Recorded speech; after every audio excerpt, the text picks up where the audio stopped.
तो हेलो दोस्तों, तो आज का जो हमारा टॉपिक्स है वो दो कंसेप्ट हम इस टॉपिक्स में क्लियर करने वाले हैं। बहुत ही बढ़िया सी कंसेप्ट है। पहला है इक्वेशन ऑफ कंटिन्यूटी और दूसरा है बर्नौलीज थ्योरम। एकदम सिमिलरली है, पहले का भी डेरिवेशन है और दूसरे का भी डेरिवेशन है। डेरिवेशन आएगा तो मज़ा आता है बहुत। तो आइए इस टॉपिक को शुरू कर दें। तो देखो, पहला है हम इक्वेशन ऑफ कंटिन्यूटी देखेंगे, उसका ये वाला डेरिवेशन आपको प्रूफ करके दिखाएंगे। और बर्नौलीज थ्योरम में भी इस ये वाली कंसेप्ट लंबी है थोड़ी, चिंता मत करो, मगर वो भी हम प्रूफ करके दिखाएंगे। वो हमारा काम है, हम कर देंगे वो। बर्नौली पहले सबसे पहले तो हेडिंग लगाए इक्वेशन ऑफ कंटिन्यूटी। तो इक्वेशन ऑफ कंटिन्यूटी में हम क्या देखेंगे कि सबसे पहले आपको मैं एक बात क्लियर कर देता हूँ कि सपोज दैट मान लो कि आपको क्या करना है, ये पाइप है और यहाँ से इमेजिन कर लो पाइप में पेन है ये एक्चुअल में, मगर ये मान लो कि पाइप है, इस पाइप में से पानी ऐसे नीचे गिर रहा है। तो नीचे पानी गिर रहा है, आपको यहाँ ही गिर रहा है पानी, मगर मुझे क्या करना है, वहाँ एक मेरा दुश्मन खड़ा है, दुश्मन। तो दुश्मन के वो उस इंसान के उसके बॉडी पे मुझे पानी मारना है, उसको भिगा देना है मुझे। तो मुझे क्या करना पड़ेगा, इस पाइप का जो एरिया है, इस पाइप का एरिया थोड़ा कम करना पड़ेगा। तो एरिया कम हो जाएगा तो वेलोसिटी बढ़ जाएगी, तो एरिया कम हो जाएगा तो वेलोसिटी बढ़ जाएगी। तो यही है इक्वेशन ऑफ कंटिन्यूटी। तो आइए थोड़ा लिख के समझा देता हूँ। तो ये जो इक्वेशन ऑफ कंटिन्यूटी है ये कब अप्लाई होता है, जब फ्लूइड मोशन कर रहा हो। फ्लूइड की क्या हो रही है, मोशन हो रही है, फ्लूइड मोशन में हो। और वो जो फ्लूइड मोशन कर रहा है वो फ्लूइड आइडियल फ्लूइड होना चाहिए।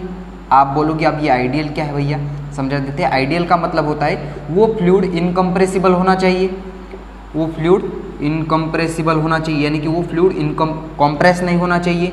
दूसरी बात है वो उसकी विस्कोसिटी है वो कम होनी चाहिए, नहीं भी होनी चाहिए। तो लो विस्कोसिटी, आइडियल फ्लूइड का मतलब उसका विस्कोसिटी लो होनी चाहिए। तीसरी बात, उसमें जो फ्रिक्शन होता है वो भी कम होना चाहिए, लो फ्रिक्शन। ये बातें होती है आइडियल फ्लूइड के लिए। समझ में आया इतना? पहले इतना नोट कर लो, थोड़ा बढ़ लेते हैं हम आगे। तो क्या होता है ना, सपोज दैट मैं यहाँ डायग्राम बना देता हूँ। यहाँ देखो, ये पाइप है, ऐसा पाइप। अब यहाँ से पानी अंदर जा रहा है और यहाँ से पानी बाहर आ रहा है। तो यहाँ से अंदर जो पानी जा रहा है, उस फ्लूइड जा रहा है, उसकी v1 वेलोसिटी से वो अंदर जा रहा है। और यहाँ से बाहर निकलने वाले की जो स्पीड है वो है v2। और यहाँ का एरिया है a1, यहाँ का एरिया है a2, और वो ऐसे अंदर जा रहा है ये।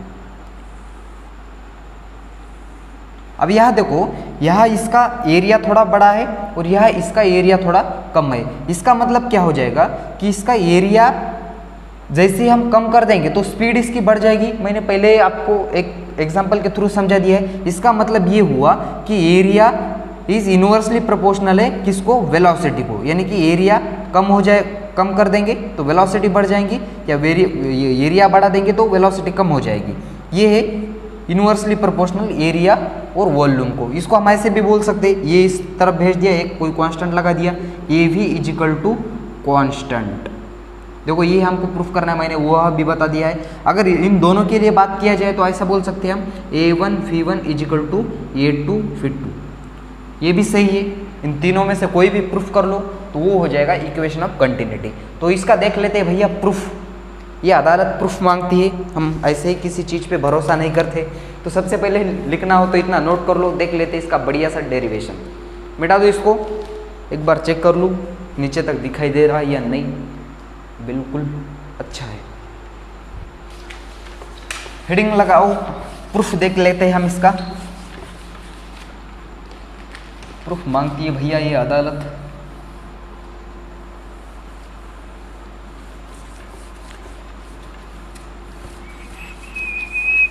तो इससे पहले कि 11 लेक्चर 10 लेक्चर आपने देख ही लिए होंगे।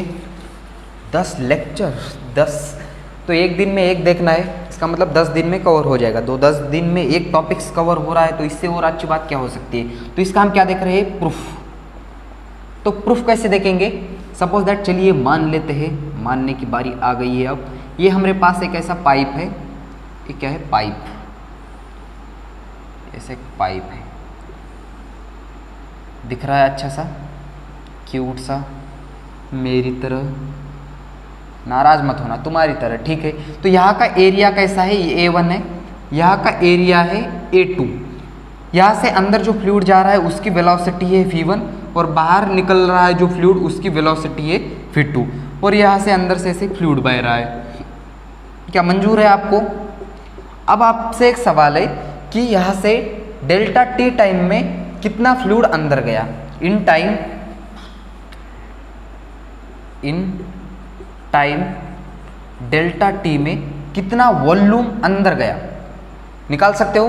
कैसे निकालेंगे, कर ले ट्राई। तो इस इन डेल्टा टाइम में यहाँ से कितना फ्लूइड डिस्प्लेस हुआ, तो वेलोसिटी का फॉर्मूला तो सबको आता होगा, वेलोसिटी इक्वल टू होता है डिस्प्लेसमेंट अपॉन टाइम। हमने डेल्टा टी ले लिया, मान लो उसको डेल्टा टी ले लेते हैं, तो यहाँ से डिस्प्लेसमेंट का फॉर्मूला निकाल सकते हैं, displacement is equal to velocity into delta t. तो ऐसा बोल सकते हैं हम कि यहाँ से इतना फ्लूइड डिस्प्लेस हुआ, displacement is equal to velocity into delta t. इतने एरिया में से डेल्टा टी टाइम में इतना फ्लूइड डिस्प्लेस हुआ। अब हम जो अंदर इंटर्स हो रहा है फ्लूइड उसका वॉल्यूम निकालना है, तो volume of fluid that इंटर्स, volume of fluid that इंटर्स, जो फ्लूइड अंदर इंटर्स हो रहा है उसका हमको वॉल्यूम निकालना है एट टाइम डेल्टा टी। तो कैसे निकालेंगे वॉल्यूम? वॉल्यूम क्या होता है, इतने A1 एरिया में से इतना फ्लूइड डिस्प्लेस हुआ, A1 इंटू फी डेल्टा टी, ऐसा बोल सकते हैं हम। इतना वॉल्यूम इसके अंदर जा रहा है, मैंने क्यों बोला, इतने एरिया में से इतना फ्लूइड डिस्प्लेस हुआ, उसी को बोलते हैं वॉल्यूम। अब उसी तरह आपको मास निकालना है, mass of fluid that enters, उसी तरह आपको निकालना है mass of fluid that enters at time delta t. कितना हुआ मास? मास का फॉर्म सबसे पहले आपको डेंसिटी का फॉर्मूला लिख देता हूँ भैया, डेंसिटी इजिकल टू वो होता है मास अपॉन वॉल्यूम। तो यहाँ से मास का formula mass is equal to density into volume. तो इस लिक्विड की डेंसिटी रो और वॉल्यूम कितना निकाला, ये वाला वॉल्यूम A1 फी1 और डेल्टा टी। फी1 क्यों लिया, हम इस पॉइंट के लिए इस पॉइंट की बात कर रहे हैं। अब हमको क्या करना है, ये हो गई इस वाले, इसका हमने क्या निकाला, वॉल्यूम निकाला और मास निकाला। इस ए पॉइंट, सपोज दैट मान लो ये ए पॉइंट है और ये पॉइंट है बी। अब बी पॉइंट के लिए हम, या बी पॉइंट पे क्या हो रहा है, जो फ्लूइड है वो लूज हो रहा है, वो फ्लूइड बाहर आ रहा है। तो हम ऐसा बोल सकते हैं क्या, ये मिटा दूँ, छोटी छोटी बातें हैं प्यारी प्यारी। अब हम ऐसा निकालेंगे volume of fluid that lose, बाहर निकल रहा है, lose at time delta t. कितना लूज कर रहा है फ्लूइड, यहाँ से A2 एरिया में से V2 वेलोसिटी से डेल्टा टी टाइम में जितना फ्लूइड बाहर गया उसी को बोलते हैं वॉल्यूम। अब मास निकालो सब, mass of fluid that lose at time delta t. तो उसी तरह मास का फॉर्मूला क्या है, mass is equal to density into volume होता है। तो डेंसिटी को रो ले लिया, वॉल्यूम कितना है, A2 एरिया में से V2 वेलोसिटी से डेल्टा टी टाइम में इतना फ्लूइड बहा, उसी को बोलते हैं वॉल्यूम। ठीक है, अब यहाँ देखो, इस इक्वेशन को इक्वेशन नंबर फर्स्ट दे दो और इस इक्वेशन को इक्वेशन नंबर 2 दे दो, हमारा काम खत्म हो गया। अब हम यूज़ करेंगे using conservation of mass. Conservation तो नाम ही सुना होगा, तो मैं एक बार नीचे तक देख लेता हूँ, बहुत ही क्लियर। तो कंजर्वेशन ऑफ मास तो आपने नाम सुना ही होगा, तो मैं यहाँ से ये डायग्राम को आप मिटा देता हूँ, इसका तो काम खत्म हो गया। कंजर्वेशन ऑफ मास का मतलब होता है ये पॉइंट पे मास और बी पॉइंट पे मास सेम होता है, ये बोलता है कंजर्वेशन ऑफ मास का फॉर्मूला। यह statements, conservation of mass using conservation of mass. तो कंजर्वेशन ऑफ मास क्या बोलता है, mass at point, mass of fluid तो ये मैं डायरेक्ट लिख नहीं रहा हूँ, या तो आपको समझ लेना है mass of fluid that enters at time delta t is equal to होता है mass of fluid leaves at time delta t, यानी कि मास ऑफ ए पॉइंट पे, मास ऑफ पॉइंट ए वो इक्वल होता है mass of point b, mass of point B.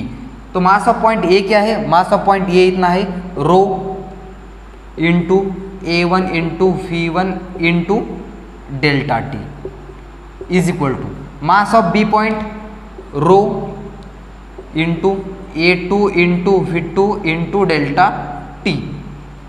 यहाँ तक क्लियर है सब कुछ। यहाँ से देखो क्या क्या कैंसिल होता है, यहाँ से डेंसिटी मर गया, यहाँ से डेल्टा टी कैंसिल हो गया, क्या बचा सिर्फ यहाँ से A1 V1 इजिकल टू वहाँ A2 V2। मुबारक हो, आप अपनी डेरिवेशन तक पहुँच गए हो। तो ये मैं इसको ऐसे लिख सकता हूँ, ये V इजिकल टू कॉन्स्टेंट, ऐसे बोल सकता हूँ मैं। तो ये प्रूफ करना है, एरिया वॉल्यूम कॉन्स्टेंट है। तो इतना पहले से नोट कर लो। अब हम देख लेते हैं बर्नौलीज थ्योरम। क्या करना था आपको, इन डेल्टा टी टाइम में इतना फ्लूइड डिस्प्लेसमेंट हुआ और पहले वॉल्यूम निकाला। वॉल्यूम का फॉर्मूला है एरिया, इतने एरिया में से इतना फ्लूइड डिस्प्लेस हुआ, और मास, और बाद में दोनों तरह का मास, और यूजिंग कंजर्वेशन ऑफ मास बाद में दोनों कैंसिल कर दी टर्म्स और बचा उतना लिख दिया। इतना नोट कर लो, पहले कर लिया। अब हम देख लेते हैं बर्नौलीज थ्योरम।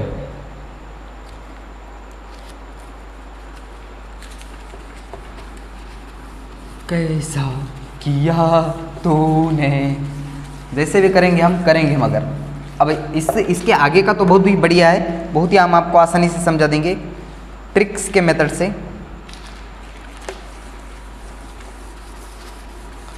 हेडिंग लगाओ नेक्स्ट, बर्नौलीज थ्योरम। तो कल से नेक्स्ट टॉपिक स्टार्ट्स होगा, कौन सा है वो, KTG kinetic theory of gas का। तो अब है बर्नौलीज थ्योरम। बर्नौलीज थ्योरम, तो बर्नौलीज थ्योरम क्या बोलता है हमको, कि वही कोई फ्लूइड मोशन कर रहा हो, कोई फ्लूइड मोशन कर रहा है कोई एक पाइप में इनक्लोज, तो अब वो फ्लूइड आइडियल फ्लूइड होना चाहिए। आइडियल फ्लूइड का मतलब क्या होता है, वही बात है फिर से एक बार, आइडियल फ्लूइड का मतलब होता है वो फ्लूइड इनकम्प्रेसिबल होना चाहिए, इनकम्प्रेसिबल। आइडियल फ्लूइड का दूसरा मतलब और एक प्रॉपर्टी है उसकी, उसका जो फ्रिक्शन होता है वो फ्रिक्शन कम होना चाहिए, लो फ्रिक्शन। तीसरी बात, लो फ्रिक्शन तो है ही, मगर उसके बीच में कोई विस्कोसिटी भी होनी चाहिए, नहीं होनी चाहिए, तो वहाँ लिख देता हूँ मैं लो विस्कोसिटी। इसमें क्या होता है कि वो यहाँ से देखो, एक पाइप है मान लो, यहाँ से फ्लूइड अंदर जा रहा है, यहाँ का एरिया है A1, यहाँ का एरिया है A2, यहाँ से V1 वेलोसिटी से फ्लूइड अंदर जा रहा है और यहाँ से V2 वेलोसिटी से फ्लूइड बाहर निकल रहा है। तब जो डेरिवेशन आता है, तब जो फॉर्मूला आता है हमको प्रूफ करने के लिए, वो है half rho V square plus rho GH plus P pressure energy is equal to constant. ये हमको प्रूफ करना होता है, इसमें करेंगे हम, चिंता करने की कोई ज़रूरत नहीं है। तो यहाँ से आपको देखो, यहाँ देखो एक हाफ, इसकी जगह मास रखेंगे तो mv स्क्वायर, ये क्या है काइनेटिक एनर्जी, रो GH, ये क्या है, रो की जगह अगर m रख देंगे mgh, तो वो क्या हो जाएगा पोटेंशियल एनर्जी, और p है प्रेशर एनर्जी, वो होती है वर्क डन के फॉर्म में। तो वो इधर उधर से बात की जाए तो वही है काइनेटिक एनर्जी, पोटेंशियल एनर्जी और प्रेशर वन एनर्जी, उसको हम वर्क एनर्जी बोलते हैं। तो इतना नोट कर लो, हम देख लेते हैं उसका डेरिवेशन। मिटा दो इसको, देख ले प्रूफ बर्नौलीज थ्योरम का। यहाँ तक ये वाली बात हमको प्रूफ करके दिखानी है लोगों को, दुनिया को। दुनिया ने पहले ही देख ली है, हमको सिर्फ दिखाना है। तो ये है पाइप हमारा प्यारा सा, यहाँ से पाइप है। क्या सर आपको पाइप भी निकालता नहीं आ रहा है? निकालना आएगा बच्चों, कर देंगे हम ट्राई बट डोंट क्राई। यहाँ से ये हमारे पास एक पाइप है और हमने मान लिया कि ये रेफरेंस पॉइंट है, ये ज़मीन है, ज़मीन के ऊपर से ये वाला पाइप है और यहाँ से हाइट है यहाँ की h1 हाइट है और यहाँ की हाइट जो है वो है हाइट h2, ये हाइट ज़्यादा है देखो ज़रा। और यहाँ से अंदर जो फ्लूइड जा रहा है वो v1 वेलोसिटी से जा रहा है और बाहर निकलने वाले फ्लूइड की वेलोसिटी है v2। यहाँ का एरिया है a1, यहाँ का एरिया है a2, वहाँ तक दिखाई दे रहा है, मान लो वहाँ का एरिया है a2 और यहाँ से ऐसे फ्लूइड अंदर जा रहा है और इस फ्लूइड की डेंसिटी है रूम। इतनी बात है, ठीक है। तो तब आपको इसके लिए कुछ कीवर्ड्स ध्यान में रखने की, कीवर्ड्स वो कौन कौन से, तो इसके लिए आपको पहले ध्यान में रखनी है काइनेटिक एनर्जी, जिसका फॉर्मूला होता है हाफ mv²। दूसरी है पोटेंशियल एनर्जी, पोटेंशियल एनर्जी का फॉर्मूला आपको सबको पता होगा, वो होता है mgh। और तीसरा कीवर्ड्स है प्रेशर एनर्जी, जिसको हम वर्क डन बोलते हैं, प्रेशर एनर्जी। प्रेशर एनर्जी किसके फॉर्म में होती है, वर्क डन के। तो वर्क डन का डेरिवेशन मैंने आपको कौन सा वो टॉपिक से, केमिकल थर्मोडायनेमिक्स में समझा दिया है। वर्क डन का फॉर्मूला वो होता है PdV। तो ये फॉर्मूले आपको तीनों ध्यान में रखने हैं। समझ में आ रहा है सब कुछ? तो इतना पहले ध्यान में रखो, काइनेटिक एनर्जी यहाँ इंक्रीज कर देनी है हमको, potential energy decrease. Kinetic energy का क्या करनी है, इंक्रीजेस, और potential energy decreases, potential energy decrease. इतना वर्ड्स ध्यान में रखो, ये वाला बस काम खत्म, आपका काम हो जाएगा। Kinetic energy increase, potential energy decrease और प्रेशर एनर्जी या उसको वर्क एनर्जी बोल दो। सबसे पहले हम निकालेंगे, तो ये पॉइंट मान लो कि ये पॉइंट ये है और ये पॉइंट बी है। तो सबसे पहले हम वर्क डन निकालेंगे, वर्क डन एट पॉइंट ए।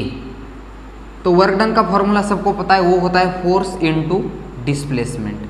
तो फोर्स का फॉर्मूला क्या है, फोर्स इनटू डिस्प्लेसमेंट है। तो आपने सबने प्रेशर का फॉर्मूला तो सबने पढ़ा ही होगा। मैं एक बार, कैमरा तो कुछ हो गया लगता है, ठीक है, कुछ नहीं हुआ। तो फोर्स का फॉर्मूला क्या होता है, प्रेशर इनटू एरिया। तो यहाँ से प्रेशर है P1 और यहाँ का एरिया है A1। प्रेशर का फॉर्मूला यहाँ से force equal to force pressure into area होता है। कैसे वो आया, प्रेशर का फॉर्मूला सबको होता है फोर्स पर यूनिट एरिया। तो यहाँ से हमने फोर्स का फॉर्मूला निकाला, प्रेशर इनटू एरिया। तो P1 A1 यहाँ का एरिया। तो डिस्प्लेसमेंट कितना हुआ, डिस्प्लेसमेंट का फॉर्मूला क्या है, तो वेलोसिटी इक्वल टू वो होता है डिस्प्लेसमेंट अपॉन टाइम। तो यहाँ से डिस्प्लेसमेंट निकाल सकते हो, वो आएगा velocity into time equal to displacement. समझ में आ गया? तो P1 A1, तो इसकी जगह V1 इनटू टाइम कांस्टेंट होता है, इसीलिए इसके लिए T लग दिया मैंने। समझ में आ गया? फोर्स का फॉर्मूला है pressure into area, displacement, velocity into time.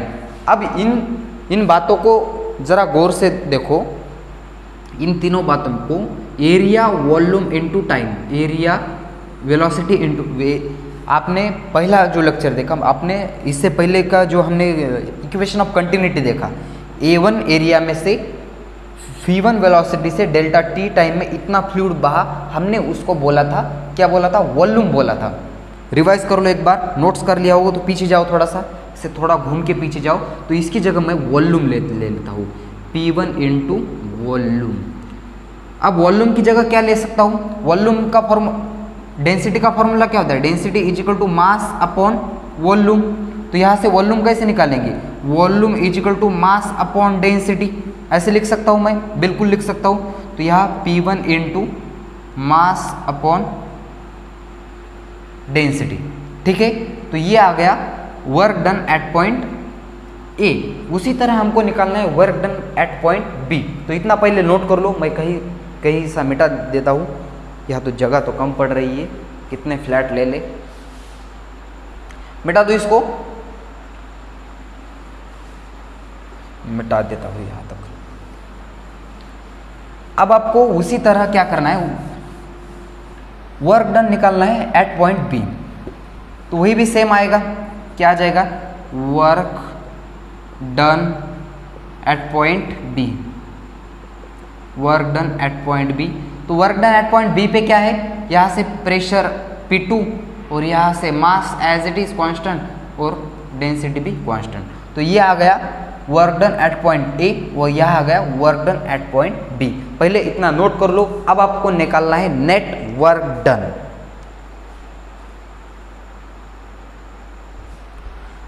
निकाला इतना, लिखा लिखा लिखा। प्यारे बच्चों जल्दी से लिख लेना है आपको। अब हम पहले इतना नोट कर लो, हमने क्या किया, पहले वर्क डन निकाला एट पॉइंट ए और पहले बाद में निकाला work done at point b. अब हमको यहाँ का नेट वर्क डन निकालना है। तो नेट वर्क डन कितना आता है, नेट वर्क डन। तो नेट वर्क डन के लिए हमको बी पॉइंट में से ए पॉइंट माइनस कर देना है।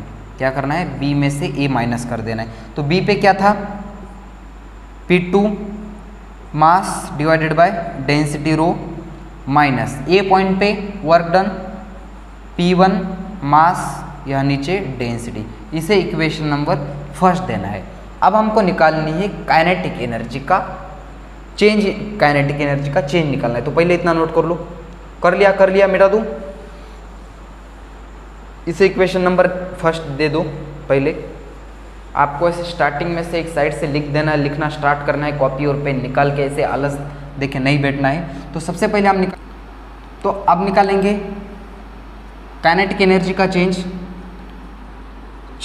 In kinetic energy. तो काइनेटिक एनर्जी का चेंज कैसे निकालेंगे, ज़्यादा में से कम माइनस कर दो। सपोज दैट मान लो कि एरिया A1 एरिया ए का थोड़ा सा कम है, किससे, A2 से। A2 का एरिया मान लिया हमने ऐसा ज़्यादा है। दिख तो हो, जो भी दिख रहा है उसको अनदेखा कर दो और जो मैं बोल रहा हूँ वो मान लो।